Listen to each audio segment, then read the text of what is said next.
Boom. And that was a weird cut. Hello, everyone. Happy New Year.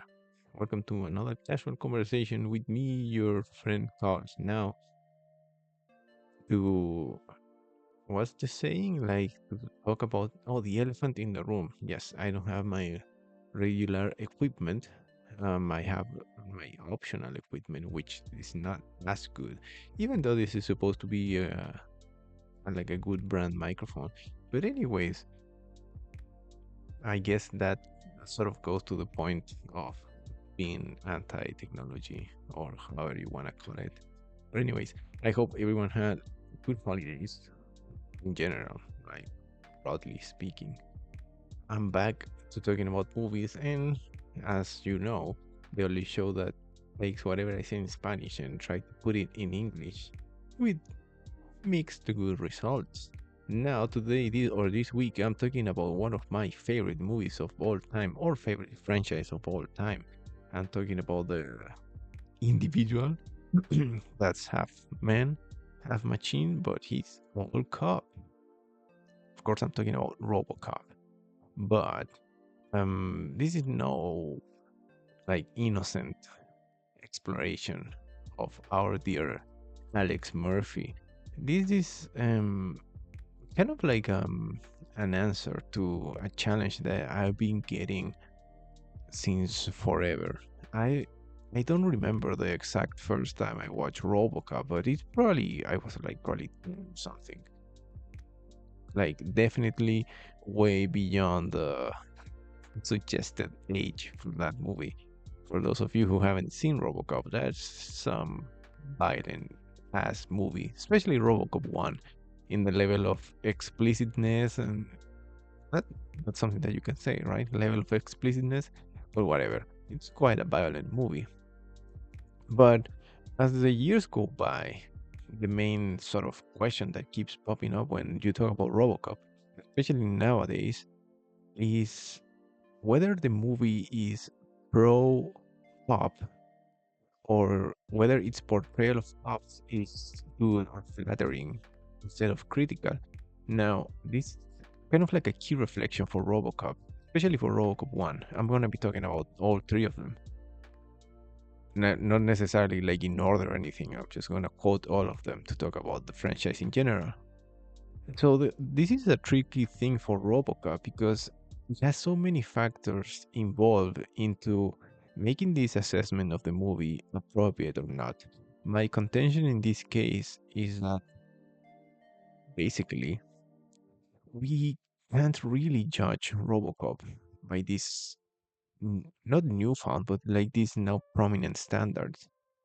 You know, and recently, especially in North America, we have seen waves and waves of calls for police reform. We have seen police brutality, we have seen police violence, we have seen.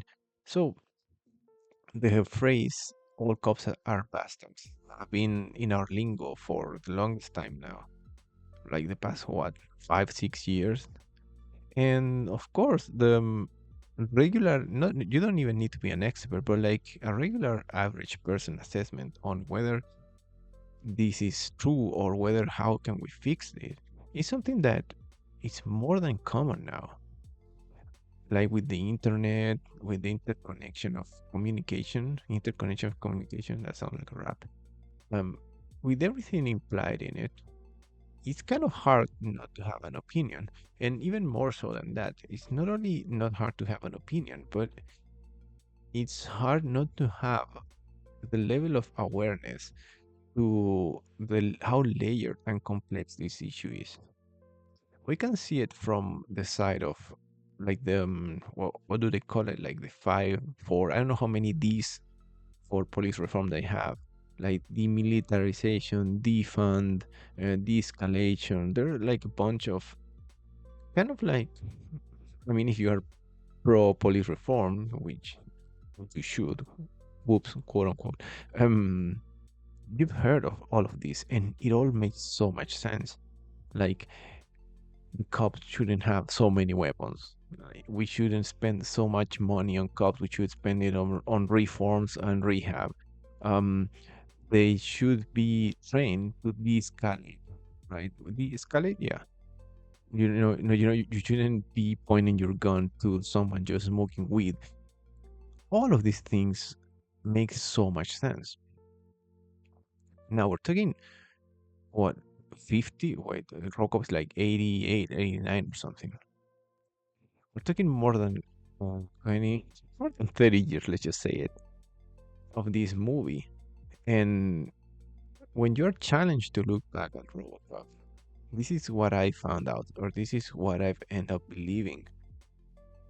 It just shows several things. One of those is that Robocop's commentary is really shallow. Often we heard praise for Robocop's kind of like commentary on media, on the power of private property, right? And how they deal with poverty and other societal issues. Often we hear about that. It's like, okay, man, this is something that is true on the movie. But as I've been saying, and as I've been doing these past episodes by looking to the past from the future, now we know the nuances of it. We know the nuances of how this whole process might even work, might even get to work. And this is an important thing because it's revealing on the nature of the movie itself. If we focus on Robocop 1, and this is one thing that it needs to be crystal clear, how much time, how much effort does Robocop 1 take into making a comment on policemen, in what it makes a police, what it means to be a police? If you watch the movie, they say like, oh, Alex Murphy was a condecorated cop, like he was all for duty and everything. Sure, but as I've been saying, this is a nuanced issue. What does it mean for him to be a good cop? The most we have in Robocop 1 are his prime directives. One of them, like the things that I love the most about Robocop when I was a kid, he is a cyborg. He is a human being deprived of his humanity. How do you deprive a human of his humanity? By hindering his free will. And you do that with forcing into them prime directives. The point with this is a highly philosophical matter. The prime Robocop's prime directive, uphold the law, serve the citizen, are so broad, so general that it really you really can't look at them as any kind of criticism to society, to law enforcement, to like you can't. They're just so fucking broad. They're just too broad. You can't do a commentary on police with that. You can certainly do so about humanity, about cyborgs, all of that sci-fi goodness. You can certainly do so for that. But for police, as a police or societal commentary, our present shines on Robocop not only the lack of deepness on its commentary on law enforcement, but also on society and capitalism in general. It's super funny, in kind of like in a sad way, how, for example, they criticize how private interests modify medium, and you are like, wow, I bet this in the late 80s was as dystopian as it could get. Hell, like I can't believe a private company could manipulate uh, public commentary or like the public communication in general. But now we live in it. We've seen it. We've experienced it in elections, intervention, uh, social media manipulated by private and government interest. We know that. And this is a fucked up thing about all of this quote unquote dystopian movie from the late 80s. We just live it now. And we sort of find it normal, not necessarily acceptable, but it's our norm. The power of private interest, manipulation of information. So all of these societal kind of like commentary on RoboCop, they're like grossly outdated, grossly outdated. So what does this reveal basically for the sake of RoboCop 1? And the big question that we're trying to answer is like, what are RoboCop's images of policemen? Is that it definitely proves in some way that the movie is not about police enforcement, you know? And this revelation goes hand in hand by your own sort of kid revelation. To me, when I was 10 or so, when I watched RoboCop 1 for the first time, I I didn't think that police could be bad. I didn't think that police could be a nuanced issue where like flawed and bad people could be part of it. What this makes me think is that for the case of Robocop, the usage of police was just to say these are the good guys. This is not a layered sort of characteristic like the police are good guys and criminals are bad guys, period. And for a movie that gets so much praise for its commentary, there's absolutely no commentary about the humanity of criminals or the flaws of police enforcement. Well, that doesn't happen until like later RoboCop 3, you know? And that is telling. That is telling to how inadequate this movie is to make a commentary on police enforcement, thus making the question whether it portrays cops in a good way kind of moot. You know, it can't represent cops in a bad way because in the movie, cops are like an ideal image of good guys. You know, but let's jump a little bit from RoboCop to RoboCop 2 and RoboCop 3. There's a small nuance here that I don't know if everybody knows about it. So basically, the thing with RoboCop 2 and RoboCop 3, it was that this was a story and a script written by comic book savant Frank Miller, and they took ideas out of that script and they tried to adapt them into RoboCop 2 and RoboCop 3. The main biggest difference between what we saw on the screen and what was in the script later adapted to a comic book by Boom Studios, I think, either Boom or Dynamite, is that the scripts were like infamously more extreme. So RoboCop 2 and RoboCop 3, one has to do with drugs, right, narcotics, and the RoboCop 3 has to do straight up with the explicit privatization of public safety or police. They call them rehab, rehab teams. I don't know, but just private police, basically manipulated by private interests, by OCP and later. The thing is, in the original script and comic book, this leads RoboCop through a vigilante sort of path. RoboCop straight up becomes a vigilante in the original script. This means that he's unhinged and taken to the extreme, like you've no idea. They adapted a little bit of that in RoboCop 2, where they basically dismember RoboCop in a kind of like gruesome way, which is what most people remember about RoboCop 2. But in the original script, he becomes, as I said, a vigilante. So he's separated from any resource for him to repair himself. So he becomes this ragged, sort of scary robot. But the point is, when they took this road, RoboCop 2 and RoboCop 3, basically they stray even further away from commenting on police. Now, it's not only a comment on humanity, but it's just straight up uh, like sticking it to the big man. It just strays away from it. And even the watered down version we see on RoboCop 2 and RoboCop 3, we gotta think about it, like how much of it is really about police. There are two moments specifically in RoboCop 2 and RoboCop 3. In RoboCop 2, it's sort of like a follow-up of RoboCop 1, where the police were thinking about going to striking.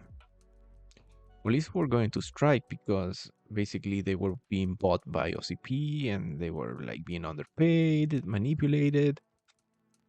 And in one scene, RoboCop goes and he says like, "Aren't we cops? Aren't we cops?" When he rallied down the forces so they can go raid Kane's Nuke factory, which Kane was the bad guy and Nuke were the drugs.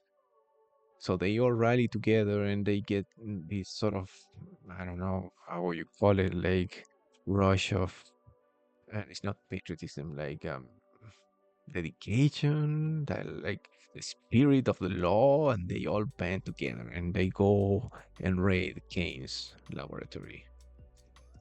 And you go like, okay, is that a cop thing? Is this a movie or the franchise effort into saying cops are good? We come from Robocop 1. We've settled this. We settled like this road of cops just being the good guys and bad guys being the bad guys. And it just doesn't add up. It doesn't add up to a documentary because they still are like the victims in Robocop 2. Like they're being underpaid and everything, you know. It doesn't have anything to do with the subtleties of public service. It's just cheesy. It's just cheesy, like, aren't we cops? And of course, one of the more memorable scenes on Robocop 3 is when OCP goes and they try to forcefully, um, not even hire, just they just force the Detroit Police Department to work for their rehabilitation things. Basically, they want to fully privatize them. And the sergeant, famous sergeant from RoboCop, he quakes and he throws his badge into the floor. He's like, "It's time I think about my family and my principles." Again, is this any kind of commentary on police? Not really. It's a commentary on humanity and a commentary on the morality of a person. Basically, what it's being shown, as much as they did in RoboCop 1, as well in RoboCop 2 and RoboCop 3, is that you can't tackle the issue of police in such, let's not call it shallow, but is in such an unlayered, maybe nuance less sort of approach. You know, like to make a good cop, to me, it doesn't just need to be, oh, I'm a good guy, so if they're treating a person bad, I'm gonna treat them good. No, not how it works. If we go back to Robocop 2, when he deletes his prime directive, the one that he couldn't harm uh, an OCP employee, I think is the word. Yeah, where he can't hurt an OCP employee. Is that doesn't have anything to do with being a good cop. You know, there's no way you can twist that into a commentary about police. There's no way you can do that. This is just Murphy sort of like regaining his humanity. I'm not a robot. And I was thinking when I was writing and preparing the episode about how, with the passing of time, Robocop itself became this sort of caricature of action and violence, and the whole idea of commenting on public service went even farther away. I haven't played the last Robocop game, which I think is called Robocop Rogue City. But if you play that game, he becomes this sort of caricature of just shoot first, ask questions later kind of guy. And if we go back to the whole the how many Ds they are about police reform, ROBOCOP doesn't do any of those. Like any of them. Not about demilitarize, not about de-escalate, like any of them. Which is also kind of like a revealing thing, how he became this sort of caricature of uh, justice-driven sort of individual, if you want to say. But that's the whole point. You want to ask the question whether RoboCop is a pro-cop movie. The answer is no. The answer is no pro-cop, and it's not either an anti-cop movie. It's probably like a humanity-driven sci-fi story. You can't, and I repeat, you can't comment on police reform or anything without the nuances implied in it. Even if you think about um, Robocop's prime directives, like uphold the law, we know that it's not as simple as that. We know now. Is this related to the fact that you were a kid and then now you're an adult and you know that this is all BS and it needs to be further developed to be relevant at all? Could be. Could be completely related to that. But the fact remains that the movie doesn't make any effort into becoming sort of commentary of that. So the other follow-up question, besides is RoboCop a pro or anti-cop movie, is Alex Murphy, aka RoboCop, a good cop or a bad cop? Is he the exception to the rule? Is he the one cop that is not a bastard? And to that thought, my answer is that I wouldn't I wouldn't put my hands into the fire. I think does that you can use that in English, right? We say that in Spanish. I wouldn't put my hands into the fire for him. Even if we go back again to RoboCop 1, they never really expand on how good of a person Alex Murphy is. Actually, that's one of the good things about RoboCop 1. Its base. We just got straight to the point. We just assume he's a good guy, so he gets killed and we feel empathy for him. But like, come on. We can't be sure that he doesn't have any skeletons in his closet. Even some people might even go further and say, like, man, this guy has a huge house. He's loaded. How come he's so loaded being a police officer? Am I right? And put like some conspiracy theory on it. But anyways, the movie is not explicit on whether he is a good cop or a bad cop. We just assume he is. And ultimately, something that it is heavily implied in the movie or explicitly said so is that cops work for people. They work for other people. And one of the nuances that I've been mentioning is that sort of hierarchy or hierarchical, is that a word? Sort of issue with being a public servant. You are literally a slave to laws, bosses, bureaucracy, processes. How much are you allowed to be a good guy on a system that is so rotten? And even when they contrast them in Rock of 3 with the private guys, they make them cartoonishly bad. Cartoonishly bad. They hang out in brothels, they are like heavily corrupt, they go around like kicking kids more or less. It's cartoonishly bad how they portray them as such a bad guys. So the big kind of like conclusion or like the origins, the roots of a conclusion that you can have is that perhaps it's not even appropriate to ask RoboCop to be a comment on police. For that matter, a comment on anything else but this sort of play on humanity from a completely sci-fi sort of way, because that's what it is. How do you remove a person's humanity? By taking away their independence, by taking away their free will. And they do that by enforcing into this person these like unbreakable prime directives. He can't like do that.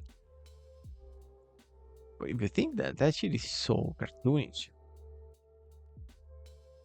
what does it really mean for him to be like the perfect law enforcement? That's something that I notice as well.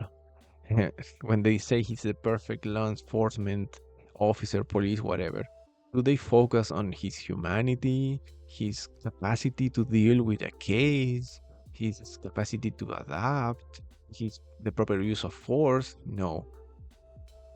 When they mean that he is a great police officer, they only focus on his performance. He goes there and he solves cases like crazy. His optimal performance. We all know that scene, that is a great scene in RoboCop 1 when he does his first, how do they call it? Like shift.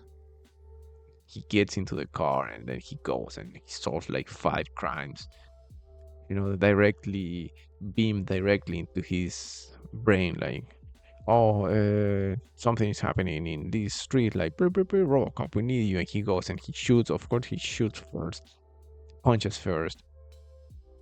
Even more so, like, I don't think he reads nobody his Miranda rights like ever. You know, like ever. So that's sort of like the revelation of any sort of reflection on RoboCop. It's a highly inadequate movie to talk about that and to show any kind of teaching about it whatsoever. And it's curious to think about it because even if the movie is inadequate for that, you can still emit, right? Yeah, or say or make a judgment on it. Cops remain being bastards. Big companies remain being assholes. But you gotta stop there.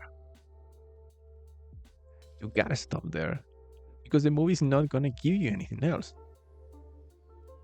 And perhaps even more inadequate than the movie's depiction of these issues is an spectator hoping for this movie to even be more so. Like, you shouldn't ask a movie like this that sort of information. If you were to make RoboCop on 2025, you certainly would have to acknowledge that. During my Spanish episode, I didn't want to mention the remake so much. But now that I think about it, the remake falls into the same sort of pattern. The remake, even though it's already like more like a decade old for sure, the remake doesn't really deal with that issue as well. The remake doesn't make any effort comment on police. It actually, I when I saw it for the first time, and I've seen it a couple of times since then, I don't hate that movie. I think it's okay.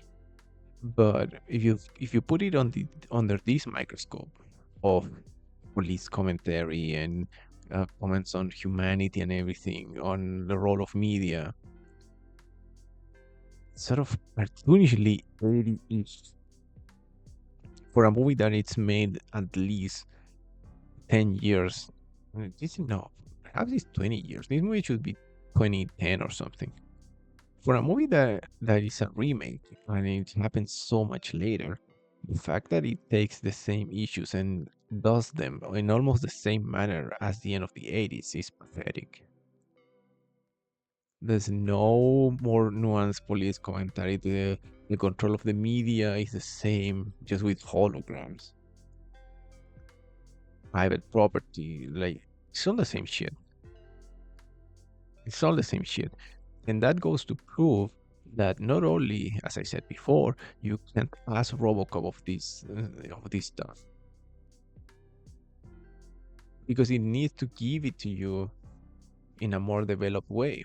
And the fact that the remake didn't even do that, the fact that the remake took these encapsulated, idyllic notions that they probably were valid in the 80s for a 10-year-old kid's mind. The fact that they didn't make an effort on it shows you that perhaps this is not the medium. No, yes, not the medium, but it's not the franchise or the characters to do so. It's good to do this sort of going back, perhaps. You end up facing so many funny things, like these ideas of the future, be it dystopian or utopian, doesn't matter. The image of the future they had in the 80s was so simplistic. The only thing that they always got right was the uprising to lead world domination of capitalism. That is the only thing they got right. But even that, we just took it. You know, like it's just our norm now. I mean, I know there's younger people that they still believe, oh, we can change the world or anything. I'm not like an old man or anything, but I sort of gave up on that.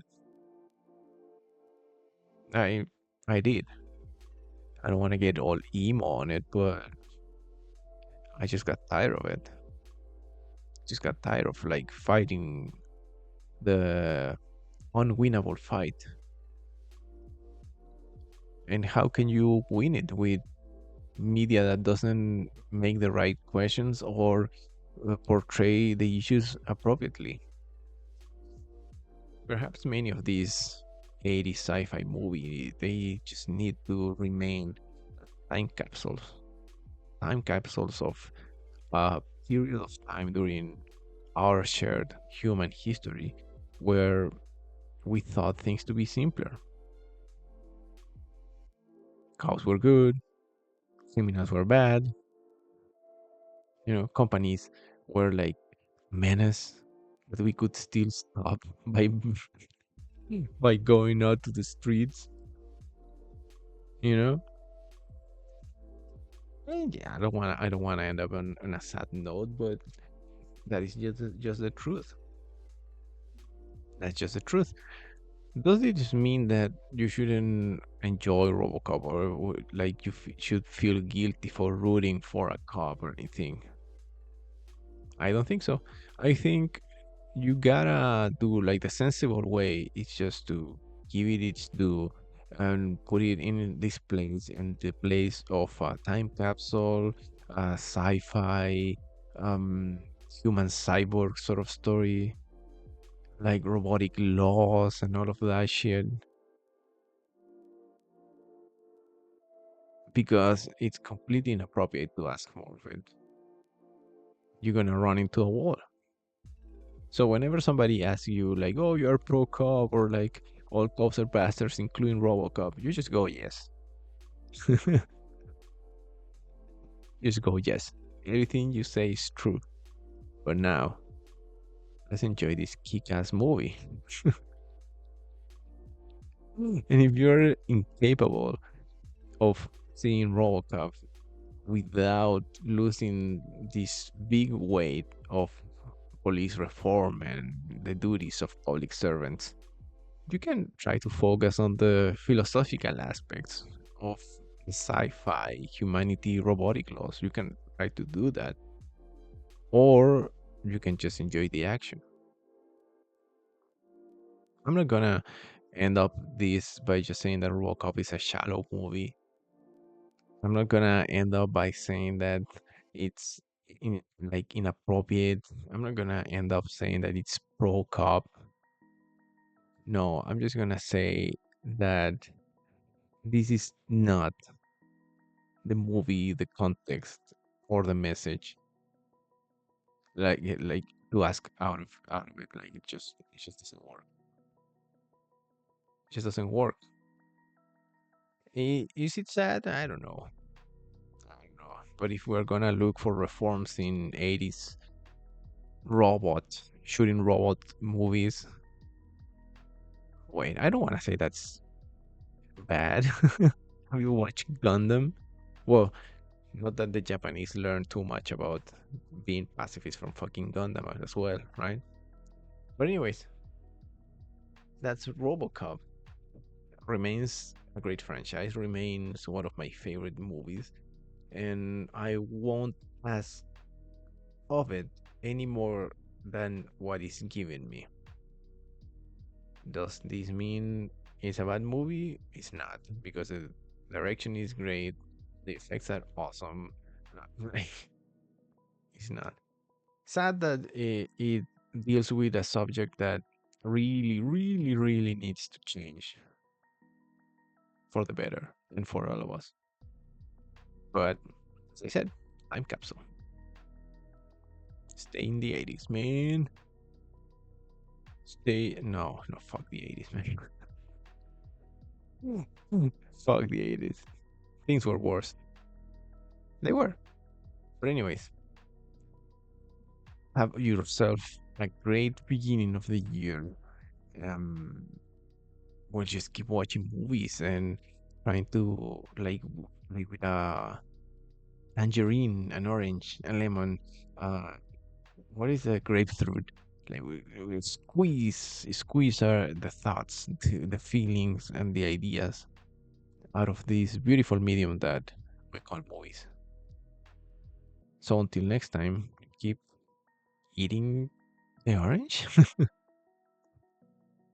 or just buy it and we can squeeze it together and see how much juice we can get out of it.